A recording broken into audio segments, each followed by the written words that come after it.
உள்ளாட்சி அரசு செய்தியால் இணைவோம். அனைவருக்கும் வணக்கம். நான் கோயம்புத்தூர் வெதர்மேன் சந்தோஷ் கிருஷ்ணன்.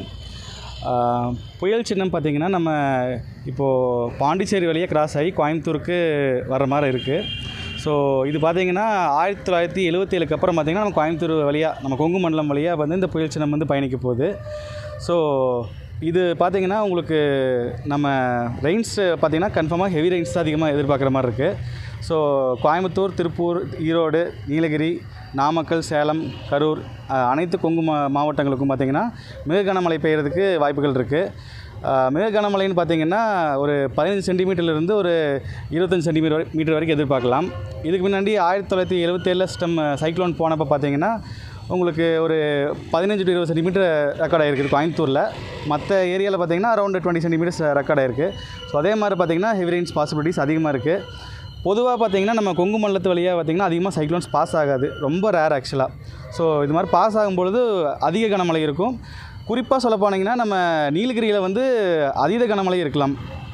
30 சென்டிமீட்டர் அல்லது 40 சென்டிமீட்டர் அளவுக்கு கூட எதிர்பார்க்கலாம். கரெக்டாக மாய்ஸ்சர் ட்ராப் பார்த்திங்கன்னா உங்களுக்கு கரெக்டாக கிழக்குலேருந்து வர ஈரப்பதமான காற்று வந்து நம்ம நீலகிரியில் சந்திக்கும் பொழுது மிக கனமழை இருக்கலாம்.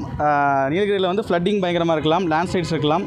ஸோ நீலகிரி மட்டும் பார்த்திங்கன்னா 1, 2, 3 டிசம்பர் இந்த 3 நாட்கள் பார்த்திங்கன்னா போகிறத தவறுங்க. அங்கே இருக்கிற மக்களும் கொஞ்சம் பாதுகாப்புன்னு இருங்க. கோயம்புத்தூரை பொறுத்தவரை பார்த்திங்கன்னா நம்ம சிட்டியில் பார்த்திங்கன்னா உங்களுக்கு அண்டர் பாசஸ் எல்லாம் பார்த்திங்கன்னா கொஞ்சம் ஃப்ளட் ஆகிற பாசிபிலிட்டிஸ் இருக்குது. ஸோ 20 சென்டிமீட்டர் மழை பெஞ்சாலும் பார்த்திங்கன்னா உங்களுக்கு ஸ்லோவாக தான் பெய்யும். அதாவது கிராஜுவலாக இன்டென்சிட்டி பார்த்திங்கன்னா ஒரு 50 to 100 மில்லிமீட்டர் பெர் ஹவர் அந்த மாதிரி தான் பெய்யும். ஸோ கண்டினியூஸாக டவுன் பர்ஸ்ட் இல்லாமல் பெய்யறங்காட்டி உங்களுக்கு சென்னை அளவுக்கு ஃப்ளட்ஸ் ஆகிறதுக்கு பாசிபிலிட்டிஸ் இல்லை. ஆனால் அண்டர் பாசஸ் எல்லாமே ஃப்ளட்ஸ் ஆகிற பாசிபிலிட்டிஸ் இருக்குது. ஸோ கண்டினியூஸாக வந்து உங்களுக்கு ரெயின்ஸ் இருக்கும்பொழுது நம்ம நொய்யல்லையும் தண்ணி வரதுக்கு பாசிபிலிட்டிஸ் இருக்குது. நொய்யல் கரையோரம் இருக்கிற மக்கள் வந்து மேபி கொஞ்சம் சேஃபாக இருக்கலாம். ஸோ ரெயின் வந்து அதிகான மழைக்கு பாசிபிலிட்டிஸ் வந்து நம்ம கொங்கு மண்டலத்தில் தான் இருக்குது. எதை வச்சு சொல்கிறீங்க? இப்போ ஏன்னா புயல் வந்து கடலுக்கு அந்த சைடு தான் இருக்குது, இங்கிட்டு கடல் இல்லை. எப்படி இங்கிட்டு கிராஸ் ஆகுது, என்ன பாசிபிலிட்டிஸ்?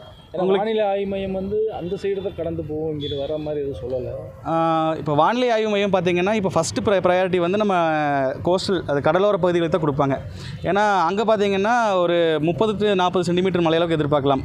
அங்கே கரை கடக்கும் பொழுது இப்போது பாண்டிச்சேரியிலேருந்து கிழக்கே வந்து மையம் கொண்டுள்ளது. ஸோ அங்கே கரை கடக்கும் பொழுது உங்களுக்கு அங்கே தான் வந்து உள்ளதுலேயே ஹெவி ரெயின்ஸ் இருக்கும். ஸோ இங்கே கோயம்புத்தூருக்கு வரும்போது பார்த்திங்கன்னா கொஞ்சம் கம்மியாயிரும். நம்ம அங்கே 30-40 சென்டிமீட்டர் மழை பெய்யுறது வந்து பார்த்திங்கன்னா நம்மளுக்கு 15-20 சென்டிமீட்டர் அந்த மாதிரி தான் எதிர்பார்க்க முடியும். ஸோ ஜென்ரலாகவே பார்த்திங்கன்னா உங்களுக்கு கிராஸ் ஆகி வந்ததுக்கப்புறம் வீக் ஆயிரும் புயல் வந்து நம்ம இப்போ ஃபெங்கல் புயல்னு இப்போ பேரிட்டிருக்காங்க நம்ம வானிலை ஆய்வு மையம்.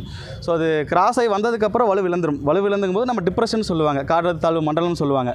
ஸோ அந்த நிலையில தான் வந்து நம்மளுக்கு வரும். ஸோ அப்போ வந்து நம்மளுக்கு அங்கே வந்து உங்களுக்கு விண்ட் டேமேஜ் இருக்கும், காற்று டேமேஜ் இருக்கும். ஒரு 70 to 90 km/h வந்து வீசுறதுக்கு பாசிபிலிட்டிஸ் இருக்குது. இங்கே வரும்போது நம்ம காற்று பதிப்பு அதிகமாக இருக்காது. உங்களுக்கு பார்த்திங்கன்னா ஒரு 30லேருந்து ஒரு 50 கிலோமீட்டர் வேகத்தில் காற்று வீசலாம். அது உங்களுக்கு நார்மலாக தென்மேற்கு பருவமழை காலத்தில் வீசுகிற காற்று தான். ஆனால் மழையோடு வீசும்பொழுது கொஞ்சம் டேமேஜ் இருக்கலாம். ஒரு சில இடங்களில் மரம் உடஞ்சி விலகலாம்.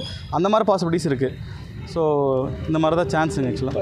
இந்த கோயில் வழியாக இத்தனை வருஷம் கழித்து இந்த மாதிரி புயல் வர்றதுக்கான காரணம் ஏதாவது கிளைமேட் சேஞ்சஸ் ஃபேக்ட் இருக்கா? கிளைமேட் சேஞ்சுன்னு சொல்ல முடியாதுங்க. இது மாதிரி வர்றது ரேர் ஆக்சுவலாக. அது சொல்ல போனீங்கன்னா ஒரு 40-50 வருடம்க்கு ஒரு ஈவெண்ட் தான் ஆக்சுவலாக. இந்த மாதிரி சிஸ்டம் வந்து வந்திருக்கு, இதே மாதிரி வந்திருக்கு. இதில் ஒரு 100 வருஷத்துக்கு ஒரு 2 ஈவெண்ட்டில் நடக்கலாம். அந்த மாதிரி தான் ஈவெண்ட் ஆக்சுவலாக அது.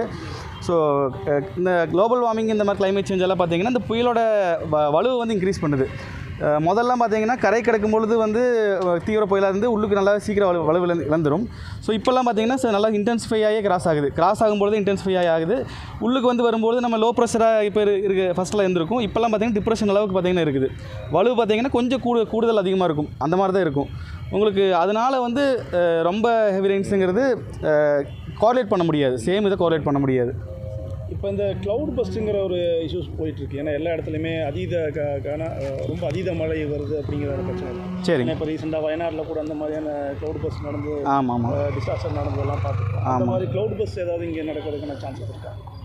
க்ளவுட் பஸ்ட்டுங்கிறது பார்த்திங்கன்னா ஒரு சில மணி நேரங்களில் வந்து மிக கனமழை பெய்கிறது.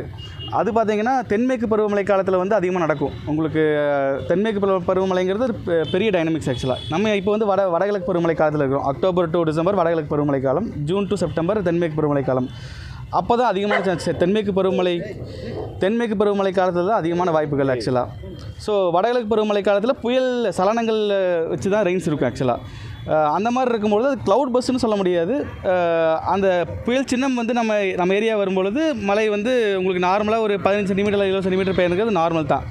ஸோ அது காமன் தான் ஆக்சுவலாக. க்ளவுட் பஸ்ட்டுங்கிறது உங்களுக்கு 20 சென்டிமீட்டருக்கு மேலே ஒரு மணி நேரத்தில் கொட்டுறது தான். இந்த சிஸ்டம் பார்த்திங்கன்னா நம்ம கோயம்புத்தூருக்கு அந்த மாதிரி கொட்டுங்கிறது நான் எதிர்பார்க்கல. பார்த்திங்கன்னா எந்த மாதிரி இருக்குன்னா உங்களுக்கு காலையிலேருந்து வந்து லைட்டு மாடரேட்டாக மழை பெஞ்சிட்டே இருக்கும். ஓவர் த பீரியட் ஆஃப் ஒரு 24 to 48 ஹவர்ஸ் தான் பார்த்திங்கன்னா ஒரு 20 சென்டிமீட்டர் நான் எதிர்பார்க்குறேன். ஸோ ஒரு மணி நேரத்தில் 2 மணி நேரத்தில் வந்து அந்த ரெயின்ஃபால் நம்ம கோயம்புத்தூருக்கு இருக்காது. ஸோ அதனால் நம்ம வெள்ள பாதிப்புகள் வந்து அந்த சென்னை அளவுக்கு நம்மளுக்கு இருக்காது. அந்த மாதிரி தான் இருக்குங்க.